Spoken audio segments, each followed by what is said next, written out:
Ayan, ito na yung bahay ni tatay. May miss na kita, tay. Muli ko nga binisita ang bahay ni Tatay Pilomino. At eto ang nakita namin. Once again, mga kalingap. Nandito tayo ngayon sa dating bahay ni Tatay Pilomino. Yung nakakamiss talaga yung matanda. Grabe. Malapit na yung niya, mga kalingap. 40 days. Ngayon March 6 daw po yung 40 days ni tatay. At balita ko, may titira dito na bago. Yan, abangan natin kung sino yung titira dito na bago. At siguro pwede natin ituloy yung pagtulong kung deserve tulungan yung tao dito na titira sa bahay ni tatay. Kakalungkot to. Ayan, rinula ni tatay. Ayan, puntahan din natin mamaya dun sa bahay niya, sa sementeryo.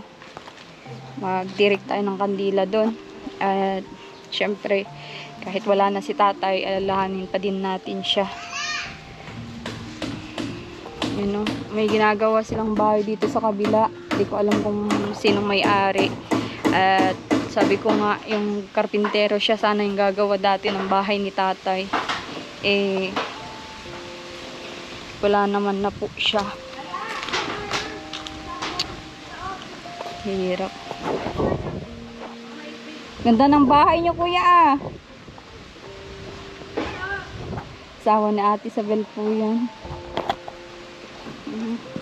Dito sana yung tatay yun. Sa halang wala na.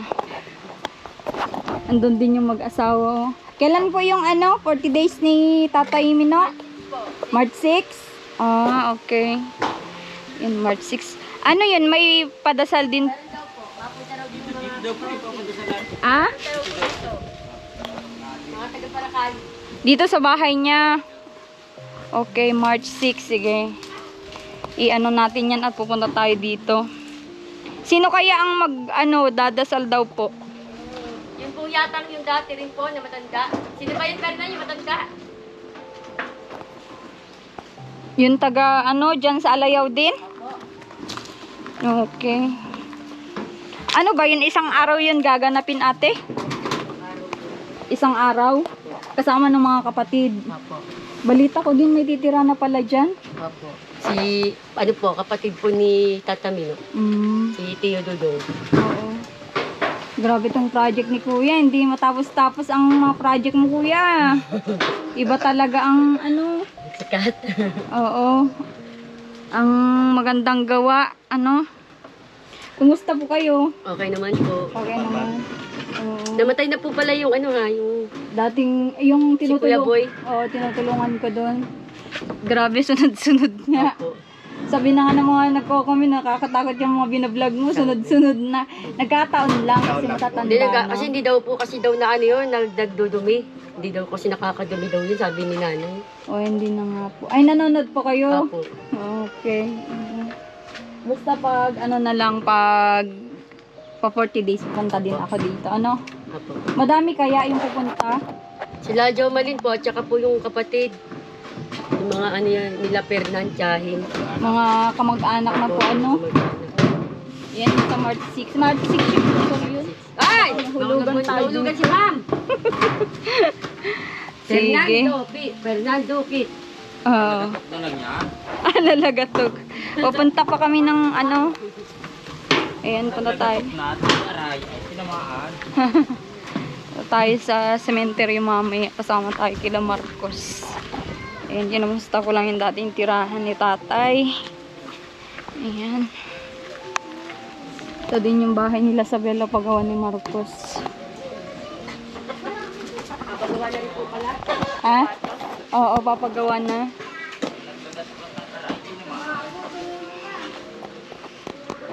Ayan, nandito nga tayo sa sementeryo at check natin yung lapida ni tatay kung dumating na o naikabit na. Wala pa naman, mga kalingap. Kaya eto nga, nandito tayo sa sementeryo.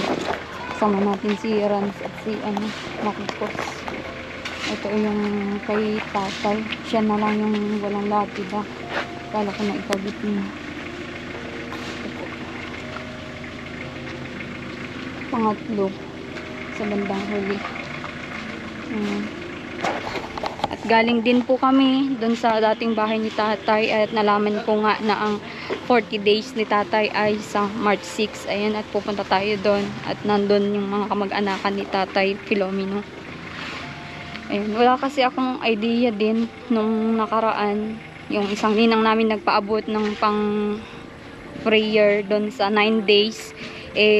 Saka ko kinontak yung kamag-anakan ni tatay Filomeno ay tapos na daw po yung 9 days, sinabay no pasyam niya noong nagpa-prayer sila nung kakamatay ni tatay. Kaya medyo malayo kasi yung mga kamag-anakan niya. Kaya siguro minabuti nilang i-ano na lang, isabay. At ayun nga po, sa 40 days, saan nyo pupunta tayo at ayan, punta tayo at nandun yung mga kamag-anakan ni tatay. Ang paglagay ba ng ganyan lapida ay matagal? Hindi ah. Matagal yung paggagawa. Yung paggagawa ng... Pero pagkakabit niyan, isang araw no? Ay, Wala ganun. pa nga eh. Saglit lang eh. Saglit lang. Di ba dito din yung lola mo? Oo, doon. Sa kabila. May lapida na yun? Meron ah. Matagal lang yung ano niya, pag-release. Halos sinaabot yan ng 1 buwan. Medyo matagal talaga pala yung ano, paggagawa ng ganyan. Kaya kung habang buhay pa tayo, ano, dapat may ganyan na para alam natin yung design. Ako nga, nagpagawa na ako niyan. Nagpagawa ka na? Anong kulay? May pink siya tsaka blue. Basta yung nandun yung karakter na gusto ko, yung Dragon Balls. Basta nandun. Ang ganda ng combination. Ikaw, Rans, meron na? Ayaw ko. Hindi ka pa natutuwa. Hindi pa ako. Ayan, nag-joke lang kami. Siyempre, hindi naman yung all the time mag-vlog tayo ay seryoso. Kaya, ano, i-ano natin yung mga jokes. Ayan, mga jokes dito. Sila yata yung naggagawa dito. Sila tatay.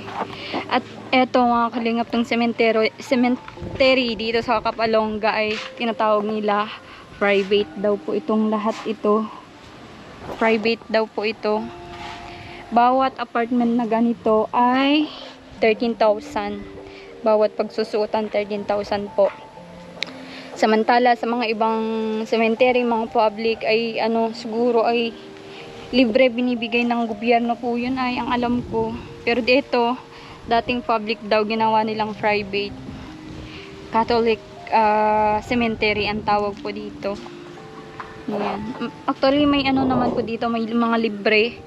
Yung ikaw na po yung magpapatayo ng pansyon, ikaw na po yung magpapagawa. Kaso nga lang, medyo hassle yun. At kaya, ang ginagawa ko kay tatay, kinuhanan ko na lang ng apartment para naman isusuot na lang siya doon. Ayan. At balak ko din po pakulayan yung bahay ni tatay. Siyempre, yun yung gusto kong lapida. Ito ba, pakita ko sa inyo yung lapida.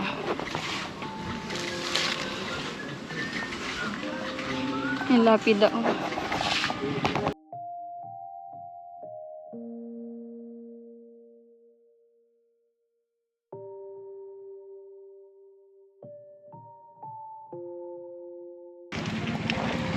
Ayan, ito na yung ano, bahay ni tatay. Namimiss na kita, tay.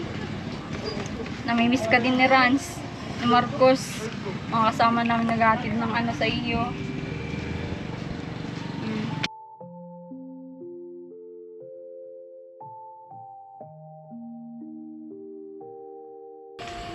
So, ayan. Oh, may butas, oh. Nakatakot naman dito. May mga butas-butas pala yung mga ano. Di ba na-renovate dati ito, ano? Binago lahat yung mga pwesto ng ano, mga nailibing dito, no? Dito din tayo dun sa lola namin ni Marcos. Saan si lola mo dyan? Pang ilan? Anong pangalan niya? Sa 3rd floor. Genoveva. Si Rans. Nasa 3rd floor. Kurutin ka niyan. Mahilig pa rin si Lola sa ano, sa tani, sa halaman. Salaman, ano? Anong pangalan na? Genoveva Gomez. Gomez. Tsaka yung pinsa namin. Marco.